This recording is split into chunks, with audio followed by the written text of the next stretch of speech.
So ప్రొఫెషనల్స్‌తో చేయించుకోవడం better గదా! So అదే అండి విల్లాస్, అపార్ట్మెంట్స్. సో ఆబ్వియస్‌గా మీరు బ్యాంక్‌కి వెళ్లారనుకోండి, బ్యాంక్ కూడా ఈ డాక్యుమెంట్స్ వెరిఫై చేస్తది. అవి వెరిఫై చేయకుండా వాళ్ళు లోన్స్ ఇస్తలేరు. ఆ! ఆర్‌బీఐ కూడా ఇప్పుడు స్ట్రిక్ట్ అయిపోయింది. ఓకే. ఇప్పుడు మీరు ముందున్నంత ఫాస్ట్‌గా లోన్స్ ప్రాసెస్ అవ్వట్లేదు. హ్మ్. కంపల్సరీ బ్యాంక్ వాళ్ళు కూడా పర్ఫెక్ట్‌గా చెక్ చేసుకొని ఈ డాక్యుమెంట్స్ అన్ని కరెక్ట్ ఉంటేనే లోన్స్ ఇస్తున్నారు. Hmm. So in a way to check is go for loan. Okay. Right. మీకు ఓన్ ఫండ్స్ ఉంటే మీరు కొంచెం జాగ్రత్తగా పేపర్ వర్క్ అంతా చూసుకోవాలి. రెప్యూటెడ్ బిల్డర్స్ దగ్గర ఉన్నారనుకోండి, మెజారిటీ రెప్యూటెడ్ బిల్డర్స్ ఎలాంటి అంటే మీరు ఏది అడిగినా మీకు కానీ ప్రొవైడ్ చేస్తారు. ఈ మధ్య హైడ్రా వచ్చాక కొంచెం భయమేస్తుంది అందరికి. అంటే ఎలాంటి పర్మిషన్స్ ఉన్న ప్రాజెక్టులను నమ్మాలి అనేది కూడా ఒక పాయింట్.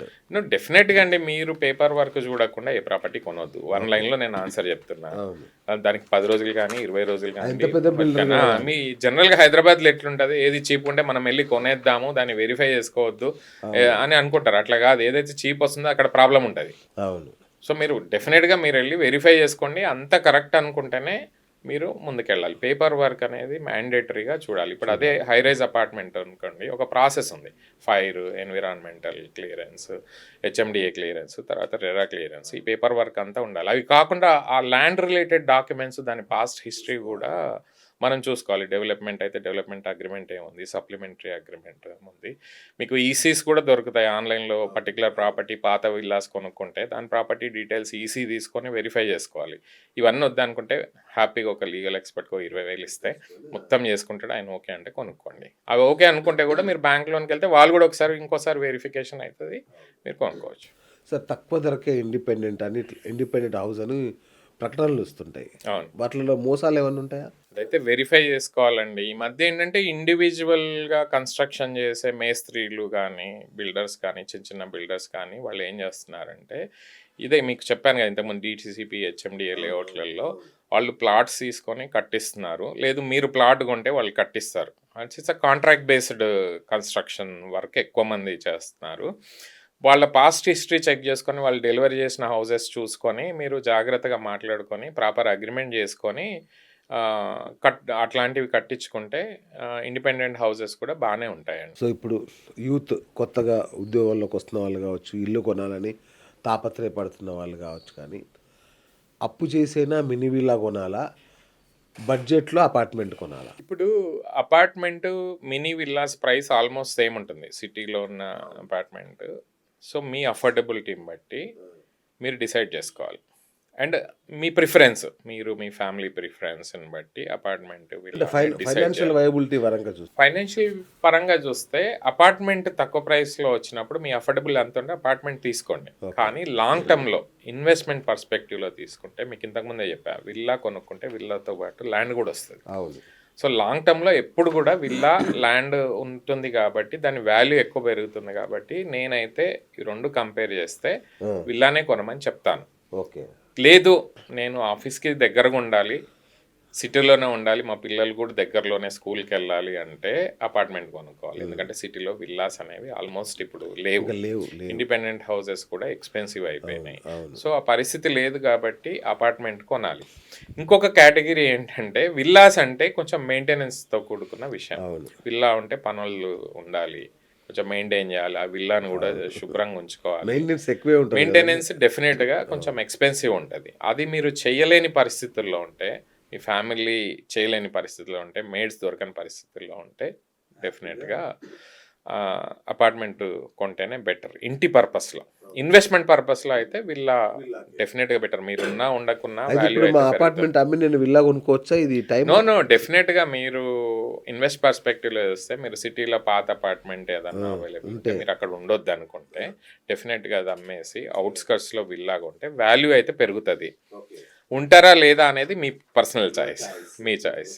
అంటే దానికి తగ్గట్టు మళ్ళీ మీరు అరేంజ్మెంట్స్ చేసుకోవాలి కదా, ట్రాన్స్పోర్టేషన్ అరేంజ్ చేసుకోవాలి, స్కూల్ పిల్లలకి స్కూల్ చూసుకోవాలి, చుట్టుపక్కల హాస్పిటల్స్ అవి చూసుకొని చేసుకోవాలి.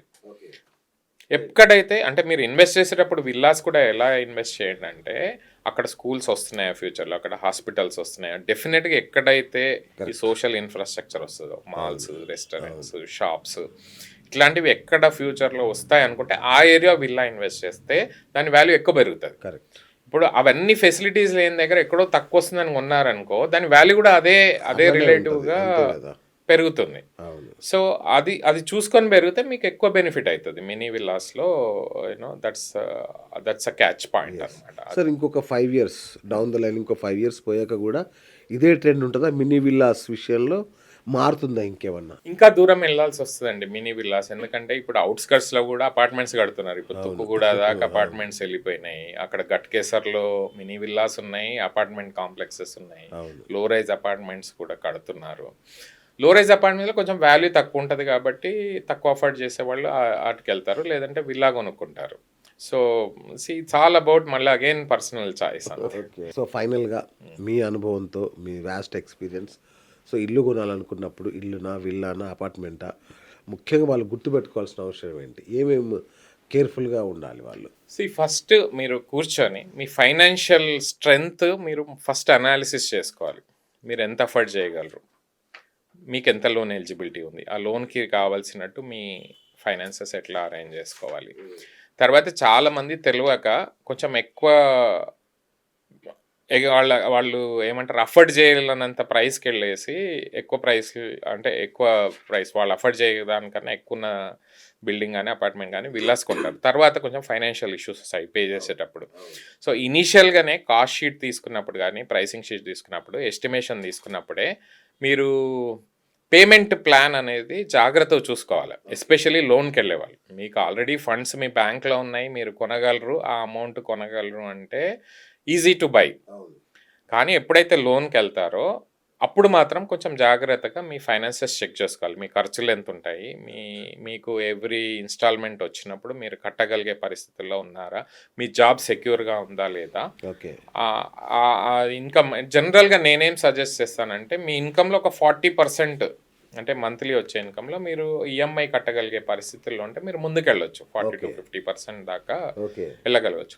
కొనేటప్పుడు కూడా వాల్యూ పెరిగే అసెట్ కొనండి. ఓకే.